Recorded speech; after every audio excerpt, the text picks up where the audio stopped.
नमस्कार दोस्तों, आपके साथ डॉक्टर रणधीर सिंह, स्वतंत्र पत्रकार। अगला बीजेपी अध्यक्ष कौन? बीजेपी के अध्यक्ष जगत प्रकाश नड्डा ने नरेंद्र मोदी के तीसरे मंत्रिमंडल में कैबिनेट के रूप में शपथ ले ली है। इससे यह स्पष्ट होता है कि बीजेपी अपनी घोषणा पर कायम है कि नड्डा जून 2024 तक ही पार्टी प्रमुख रहेंगे।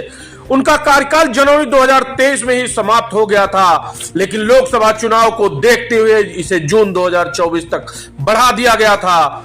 अब कैबिनेट मंत्री होने के बाद अटकलें तेज हो गई हैं कि अगला बीजेपी अध्यक्ष कौन हो सकता है। चैनल सब्सक्राइब कर लाइक कर ले। संभावित उत्तराधिकारी माने जाने वाले कई नेता जैसे CR पाटिल, शिवराज सिंह चौहान, भूपेंद्र यादव को कैबिनेट में शामिल किए जाने के बाद अटकलें और जोर पकड़ लिया है। इससे पहला नाम आता है सुनील बंसल का। भाजपा के राष्ट्रीय महासचिव हैं। इन्हें PM मोदी का और अमित शाह के नेतृत्व के रूप में उत्तर प्रदेश में आर्किटेक्ट के रूप में देखा जाता है। सुनील बंसल वर्ष 2014 में अमित शाह के साथ यूपी के सह प्रभारी रहे और वर्ष 2017 के विधानसभा चुनाव और वर्ष 2019 के लोकसभा चुनाव के राज्य के मुख्य प्रभारी थे।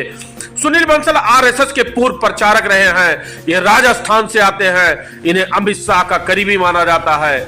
इन्हें RSS के एक गुट का भी सपोर्ट हासिल है।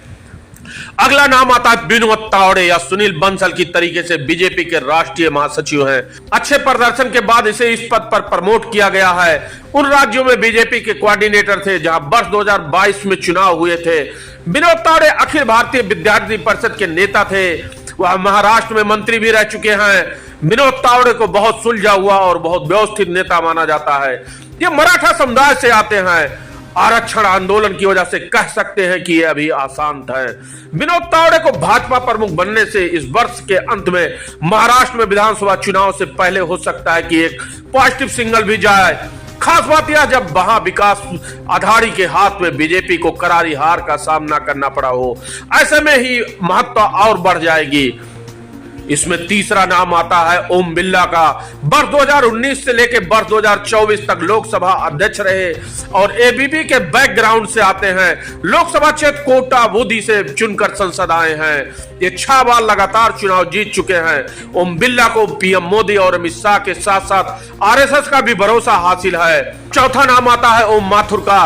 राजस्थान के ओम माथुर RSS के प्रचारक रहे हैं। उनके पास संगठन का काफी बड़ा अनुभव है। उन्हें गुजरात और उत्तर प्रदेश में राज्य में पार्टी के लिए कैंपेनिंग को मैनेज किया था। उनकी एक बड़ी सफलता वर्ष 2024 में छत्तीसगढ़ के विधानसभा चुनाव में नतीजा रहा है, जहां बीजेपी ने कांग्रेस पर आश्चर्यजनक जीत हासिल की है।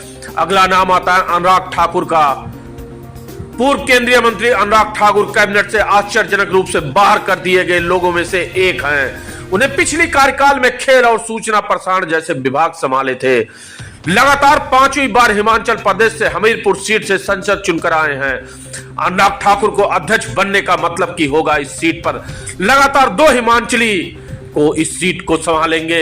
इसका मतलब होगा पार्टी पहली बार किसी राजनीतिक परिवार के आने वाले सदस्य को अध्यक्ष का पद देगी। अध्यक्ष के लिए संगठन के अनुभव को प्राथमिकता दी जाती है। आखिरी नाम आता है BL संतोष का। BL संतोष फिलहाल बीजेपी में राष्ट्रीय महासचिव हैं। पहले से ही पार्टी में वह पावर ऑफ सेंटर हैं। वह RSS के प्रचारक भी रहे हैं। कार्यकर्ताओं के वैचारिक प्रशिक्षण में प्रभावी माने जाते हैं। भाजपा का हालांकि एक गुट कर्नाटक राज्य में वर्ष 2023 के चुनाव में हार के लिए उन्हें दोषी मानता है। उसके लिए यह नेगेटिव फैक्टर है।